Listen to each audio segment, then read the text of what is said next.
Hello, I am Tyler Caldwell, I'm Steve Mobby. and today we are very humbled to present our newest exclusive here at Smoking Pipes. This is the Flamingo by Blackbird Cigar Company. Uh, Personally, I am actually very excited about this release. This is the first time me being a cigar specialist and a huge cigar fan for nearly 20 years. This is the first time I've ever had an opportunity to actually get my hands, so to speak, in a blending process and creating the project that you see here today. Yeah, I know this is something that we've all been really excited about. Everything that Blackbird has come out with recently has been killer. Jonas just never misses. But this in particular, being the Smoking Pipes exclusive and being something that yourself and that we as a company had a hand in creating, definitely something very exciting. And I think the end result for the product kind of speaks for itself because it's a killer cigar. You know, it's kind of a funny story how this whole cigar came to fruition. Jonas Santana of Blackbird Cigars. He's been a close personal friend of mine for many years. We brought in Blackbird to the Smoking Pipe portfolio a couple years back, and it's been very successful for us so far. Blackbird is one of those brands that, in my envisionment, is going to be, in the next 10, 20 years, it's going to be a huge brand for the market. Yeah, absolutely. I mean, everything that he does hits. Jonas does everything the right way.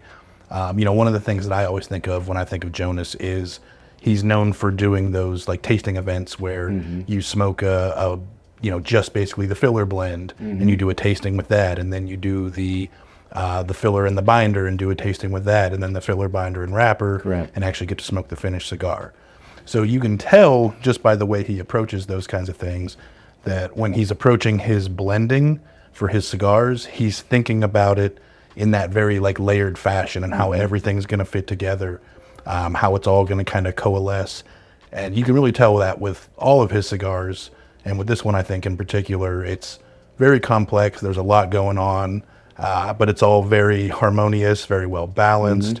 You can just tell by the way he approaches things that he does everything the right way and always gets really good results. Yeah, when Jonas and I spoke, going on the better part of 2 years ago, about originally coming up with an idea for an exclusive cigar to only be sold at Smoking Pipes, we talked multiple times about different ideas, different things. It never really planned out, wasn't always in the cards. So now, up until this point, I believe we had only released 2 exclusives at the time: the Daffer La Madrina Lonsdale, the Aladino Queens Candela. So we were still new to the aspect of growing with cigars, but also growing with things that were vital to us. And I explained to him, going back to our conversations, he was like, "What do you want out of an exclusive?" And I was like, again, going back to at the time only releasing 2 exclusives so far, also knowing some other projects we had going forward in the future, everything that we had released or were going to release were basically size extensions, line extensions, which also they've all turned out incredible. Yeah, and that's always great. Yeah. So I explained to him, like, one thing that we haven't done that I think could really benefit us as well as Blackbird is let's do something unique. Let's do our own blend. Let's create from scratch, And the blend is what we came up with after many samples, many different things. Over the course of the time period of discussing it, I had probably been given 40 to 50 different samples of different things, going based off the flavor profile that I was saying that I think we should go with. I'm pretty sure I've given you a couple of those too. That had your. I've had a few along the way. Yeah, you had the blessing of being able to help pick part of this blend as well. And I mean, I think you can definitely see all that work that went into this. This is definitely a labor of love. And like you said, we were looking for something unique, and this is definitely something unique in the Blackbird portfolio. I believe it's the first Lancero they've ever done. Correct. I do know that he had plans for the future of creating Lanceros, things like that. But again, like with our project that we discussed before, didn't fall into play. Yeah. And for him to release a Lancero just didn't fall into play for Blackbird yet. So where the funny part comes in was, it was kind of like a moment of everything we're discussing just isn't working out. So jokingly, I was like, let's talk about this Lancero idea. Let's do something like a Lancero. And to me, Lancero cigars is always what I lean towards. Kind of like with pipe tobacco. If it comes in a flake cut, I'm buying it. I got to try it. Yep. Like Yep. it works for my palate, my taste, my envisionment of what I want to smoke. But yeah, I mean, going back to like the funny part of the story is the name of the cigar. Blackbird, whenever they release something, it's always named after a particular bird, things like that. Can't clip his wings. Can't clip his wings, baby. He's trying to fly away and trying to fly into the sunset, right? And so he asked me, he's like, well, if we're going to do this Lancero project, what would be the name? And the joke was just kind of like, oh, what about a flamingo, man? Like, it's a tall bird, long, skinny neck. Lanceros are tall, long, skinny cigars. Right. Fitting. But then it just turned into that whole like, well, what if conversation? And the more we talked about it, the more we kind of like floated around the idea.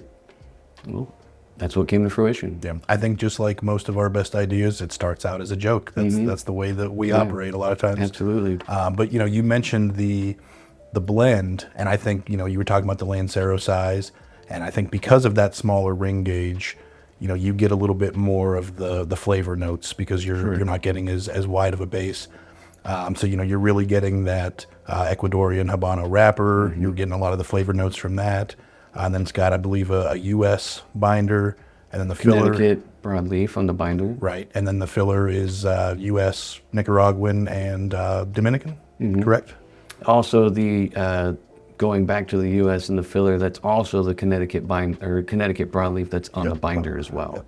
So with that being said, you will get a lot of like a more like gristled meat kind of profile to it. Absolutely. You're going to get like that little hint of sweetness from the Dominican, that floral sweetness. Yep. You're going to get that kind of like strength, spicier tone from the Nicaraguan that's blended with it as well. Yep. And I know you've been smoking a lot of Connecticut's lately, so this is definitely right up your alley, although still has some nuance to it. I'm not as much of a Connecticut smoker, but this is still absolutely checking all my boxes for me. It's very complex. Definitely has that smoked meat, kind of like barbecue flavor to it. I mean, I'm still kind of starting off on this one, but there's already a lot going on here in this cigar. And I would say, going back, touching on the topic of being such a Lancero fiend, there's not, in my opinion, there's not a whole lot of Lanceros out there that are very full-bodied. It's more nuanced, more about the flavor, less about the strength. Yep.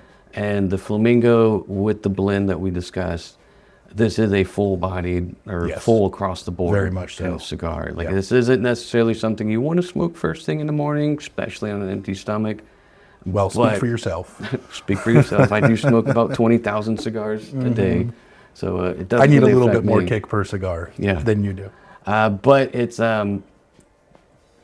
well-rounded, well-balanced.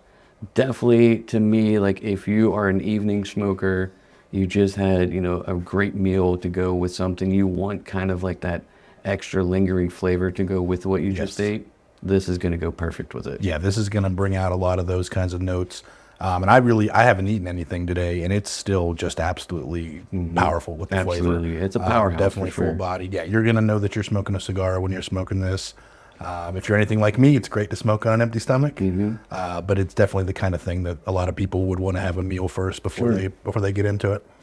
And I would also say, like, for a pairing standpoint, if you are a fan of like a real thicker, heavier espresso, that's going to go well with it. Like a really nice dark roast coffee is going to go well with it. If you do like to enjoy a good adult beverage, there's always this indication in the cigar industry where cigars pair with like a bourbon, something like that. I think for the guys out there, or the ladies out there as well, if you are more of like a peaty Scotch drinker, this is going to This is go gonna well hit. with it. You If know what I would pair this with? A ribeye. A ribeye? This would pair would go well with great it. with a nice medium rare steak. Okay. Yeah, I could think see that would be a good compliment. Sounds like a good idea for lunch. And throw some peaty scotch in there too, Yeah. and it'll be a really good lunch. And I would also say, Don't tell my boss that I said that, but I would even say going with like the adult beverage side of it. If you're a fan of like a good darker like añejo tequila, this would go well with this too. Yes. I know Yeah. it's a little more specific, but yeah, no, it's a perfect pairing. yeah, in that's my a eyes. that's a good comment. This would go great with some tequila, along with the peaty scotch. Maybe not both in the same meal, but you got to smoke more than one and pair it with multiple things. Well, you never know, man. You gotta try it all out. Yeah, that's right. Sky's the limit. That's why you can't We clip his tried wings. 40 or 50 different cigars to get the blend right. You can try a few different liquors to get the pair There right. you go. I like it. That's a good combination. There you go. Yeah. So yeah, it's a pretty killer cigar, I think, and coming to Smoking Pipes, I believe November 19th. November 19th. Yep. And it is Smoking Pipes exclusive. So if this sounds like something that you'd be interested in, check it out on SmokingPipes.com. That's right. And don't clip your wings. Don't clip your wings. I like that.